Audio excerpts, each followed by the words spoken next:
Malaking tulong ang mga CCTV camera sa pagbabantay sa mga lansangan. Sa Palawan, nahulikam ang magkakahiwalay na aksidente sa daan.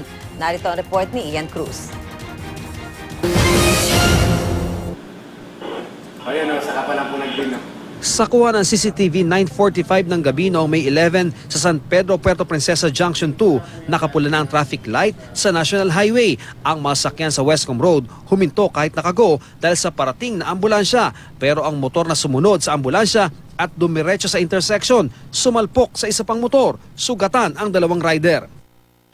Dito namang September 2, 9:58 ng gabi, nakuna ng pagkaliwa ng isang tricycle mula sa Baltan Street tungo sa Malvar Street.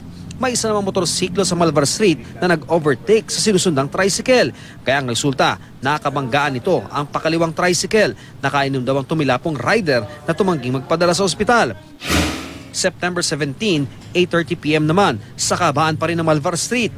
Nagbaba ng kanyang back ride ang isang nakamotor, saka biglang nag-U-turn. Kaya nahagip ang paparating na tricycle. Sa kasang impact, tumaob ang tricycle. Isa sa sakay ng tricycle ang nahulog pa. Napilitan na rin lumabas ang isa pang sakay nito.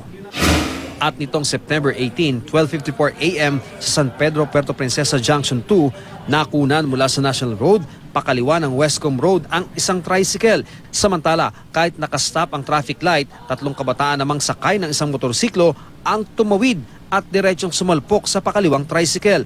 Nahulog sa motor ang tatlong kabataang nakainom daw. Nagtamo sila ng mga sugat.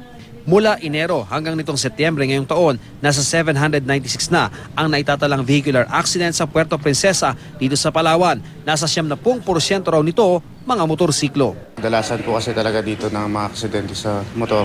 Karamihan po yung mga nakainom. Para sa unang balita, Ian Cruz reporting.